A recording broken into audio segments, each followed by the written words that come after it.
बतख और मुर्गे की कहानी। हरे भरे गांव के बीचों बीच एक बड़ा सा तालाब था। उस तालाब के किनारे पीपल और नीम के पेड़ लहराते थे। तालाब में मछलियां, मेंढक और तरह तरह के पक्षी रहते थे। उन्हीं में से एक थी चंचल बतंग। उसकी चमचमाती सफेद पंख, चौड़ी चोंच और पानी में तैरने की कला उसे सब में अलग बनाती थी। वह सुबह होते ही तालाब में उतर जाती और तैरते तैरते मछलियों से बातें करती। उसका मन बड़ा हंसमुख था। हर किसी को हंसाना, खिलखिलाना और खेलना ही उसका स्वभाव था। तालाब से थोड़ी दूरी पर एक किसान का घर था। उसी घर के आंगन में रहता था एक रंग-बिरंगा मुर्गा। उसकी लाल कलगी, चमकती आंखें और ऊंची बांग पूरे गांव में मशहूर थी। सुबह की पहली किरण के साथ ही उसकी कुकरूकू की आवाज सबको उठाती। गांव वाले कहते, ये मुर्गा तो हमारे गांव की गरी है। इसके बिना हमें समय का पता ही न चले। मुर्गे को अपने इस काम पर बड़ा गर्व था। मुर्गा और बतख अक्सर एक दूसरे को देखते, मगर ज्यादा बातचीत नहीं हुई थी। मुर्गा सोचता, बतख तो बस पानी में तैरना जानती है, जमीन पर तो बेचारी ढंग से चल भी नहीं पाती। मैं कितना भाग्यशाली हूं कि मुझे गांव वाले इतना मानते हैं। वही बतख मन ही मन कहती, मुर्गा बस सुबह सुबह बांग देना जानता है। असली मजा तो पानी में है, जिसे वह कभी समझ ही नहीं सकता। एक दिन की बात है। गांव में मेले की तैयारी हो रही थी। बच्चे, बूढ़े, औरतें सब बड़े उत्साह से तैयारियां कर रहे थे। तालाब के पास भीड़ बढ़ी तो बतख को थोड़ी घबराहट हुई। वह फड़फड़ाती हुई किनारे आई। तभी मुर्गा बोला, अरे बतख बहन, इतनी परेशान क्यों हो? देखो, मेरे बिना तो यह मेला शुरू भी न होगा।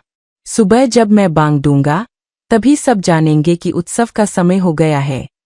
बतख मुस्कुराई और बोली, भाई मुर्गा, अपनी अपनी जगह सबकी अहमियत होती है। तुम जमीन पर लोगों को जगाते हो, मैं पानी में जीवन बनाए रखती हूँ। तालाब का पानी अगर गंदा हो जाए तो गांव को पीने का पानी कहाँ से मिलेगा? मुर्गा थोड़ा चिढ़ गया। उसने गर्व से गर्दन उठाई, तुम्हारी बातें बच्चों जैसी है। सच तो यह है कि इस गांव को मेरी ज्यादा जरूरत है। बतख ने वाद विवाद बहाना ठीक न समझा और चुपचाप पानी में लौट गई। समय बीतता गया। फिर एक दिन गांव पर आफत आ पड़ी। अचानक बादलों ने घेर लिया और जोरदार बारिश शुरू हुई। देखते ही देखते तालाब का पानी उफनकर बाहर निकलने लगा। खेत डूबने लगे, घरों के आंगन में पानी भरने लगा। गांव वाले परेशान हो गए। ऐसे में बतख ने अपनी असली ताकत दिखाई। वह पानी में तेजी से तैरती और बच्चों को अपनी पीठ पर बिठाकर सुरक्षित जगह पर पहुंचाती। मवेशी तालाब में फंस गए तो बतख ने तालाब के अंदर जाकर उनका रास्ता दिखाया। उसकी फुर्ती और तैरने की कला ने कई जानें बचा लीं। गांव वाले बार बार कहते, देखो, हमारी बतख कितनी बहादुर है। अगर यह न होती तो न जाने कितने लोग और जानवर डूब जाते। मुर्गा यह सब देख रहा था। उसकी सुबह की बांग से इस मुसीबत का कोई हल नहीं निकल रहा था।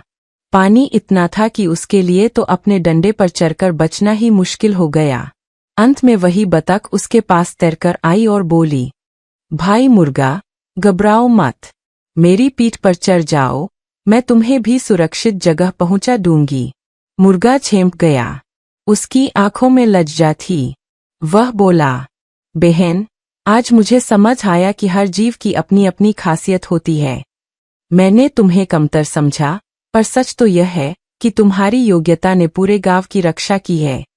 बतख ने मुस्कुराकर जवाब दिया, भाई, यही जीवन का नियम है। कोई छोनाबरा नहीं होता। सबकी अपनी भूमिका है और सहयोग से ही जीवन आगे बढ़ता है। उस दिन के बाद से मुर्गा और बतख गहरे मित्र बन गए।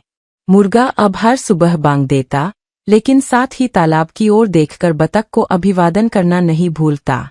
और बतख भी जब जब पानी में तैरती, तो मुर्गे को देखकर खुशी से सिर हिलाती। गांव वाले भी बच्चों को यही सिखाने लगे कि जैसे मुर्गा और बतख मिलकर गांव का सहारा बने, वैसे ही हमें भी एक दूसरे की ताकत को समझना चाहिए और सहयोग करना चाहिए। शिक्षा, मोरल ऑफ द स्टोरी। इस कहानी से हमें यह शिक्षा मिलती है कि दूसरों को छोटा समझना भूल है। हर किसी की अपनी अपनी विशेषता होती है। सहयोग और एकता से ही समाज सुरक्षित और समृद्ध बनता है।